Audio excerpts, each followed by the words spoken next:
جناب ساجد اظہری صاحب، ہم دیکھتے ہیں کہ زنجانی خاندان آج بھی موجود ہے لاہور میں،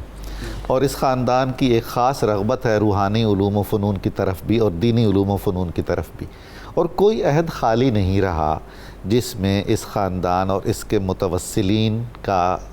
عملی طور پر ایک کردار نظر نہ آتا ہو۔ کچھ اس حوالے سے آپ روشنی ڈالیے۔ بالکل نظامی صاحب، جیسے آپ نے اپنے انٹرو میں یہ کچھ چیزیں ارشاد فرمائی تھیں کہ سید میرا حسین زنجانی کے جو خلفاء ہیں انہوں نے کس طریقے سے مختلف علوم و فنون کے اندر آرٹ میں، شاعری میں اپنی جو خدمات ہیں وہ انجام دی، اور آپ نے عبدالعزیز زنجانی جنہوں نے لاہور کے حوالے سے قصیدہ بھی لکھا اس کا بھی ذکر کیا۔ مورخین کی روایات کے مطابق میرا حسین زنجانی رحمہ اللہ آپ نے شادی نہیں کی اور ساری عمر جو ہے وہ اپنی عمر اس کو وقف کر دیا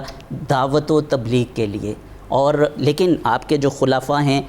وہ آپ کے پیغام کو آگے نسلوں تک پہنچاتے رہے۔ اور ڈاکٹر شعیب صاحب نے جو خواجہ میر حسن دہلوی کی جو کتاب ہے فوائد الفوائد، اس کا جو واقعہ ذکر کیا ہے کہ آپ کے شیخ نے ابو الفضل ختلی صاحب نے جو بھیجا تھا داتا صاحب کو، اور وہ واقعہ بالکل ایسے ہی ہے۔ اور جب آپ نے داتا صاحب نے ان کا جنازہ پڑھایا، ان کو کندھا دیا سید میرا حسین زنجانی رحمہ اللہ کو، اور پھر داتا صاحب نے آپ کی دعوت اور آپ کے پیغام کو وہیں سے شروع کیا جہاں پر آپ نے چھوڑا تھا۔ تو یہ تو آپ کے خلفاء کی جو خدمات ہیں وہ جاری رہیں اور آج تک جاری ہیں، اور یہ قیامت تک جاری رہیں۔ بڑا دلچسپ تاریخی حقیقت ہے کہ یہ دو اکابر جو لاہور میں تشریف لانے والے قدیم ترین سید اور مشائخ میں سے ہیں، حضرت حسین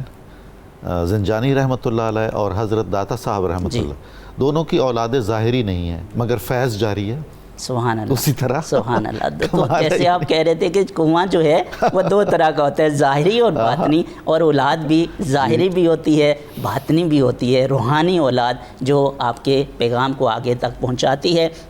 سید میرا حسین زنجانی رحمہ اللہ آپ کے ملفوظات میں سے ایک ارشاد میں شیئر کرنا چاہتا ہوں ناظرین سے، کیونکہ اصل تو ان کی تعلیمات ہیں جن کو ہم نے اڈاپٹ کرنا ہے اور اپنی دنیا آخرت کو سنوارنا ہے، اور یہ حقیقی جو تصوف ہے اس کا بھی ہمیں پتہ چلتا ہے کہ حقیقی تصوف کیا ہے، کیونکہ آج کے دور میں خانقاہوں میں جو چیزیں چل رہی ہیں، جو خرافات اور غیر ضروری چیزیں چل رہی ہیں، اس کو دیکھ کر یہ لگتا ہے کہ یہ اور وہ ایک ہی ایسی تصویر پیش کر رہے ہوتے ہیں کہ جیسے یہ تصوف ہے، حالانکہ یہ حقیقی تصوف نہیں ہے جو اکابر نے تعلیمات دی ہیں اور جو تصوف کے بارے میں بتایا ہے۔ جیسے سیدنا عبد القادر جیلانی نے فرمایا کہ الحقیقت بلا شریعت فہی زندقہ، کوئی بھی حقیقت روحانی تجربہ اگر شریعت اس کی موافقت نہیں کرتی، اس کی تائید نہیں کرتی، تو یہ گمراہی ہے۔ بے شک۔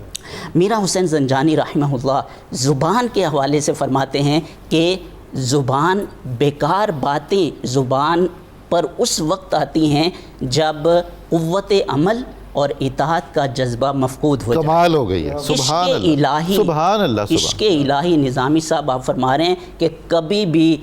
فضول اور بیکار باتوں کی اجازت نہیں دیتا، اور عشق کی فطرت میں تسلیم و رضا ہے۔ آج بھی کتنی ہی ہماری معاشرتی برائیاں ہیں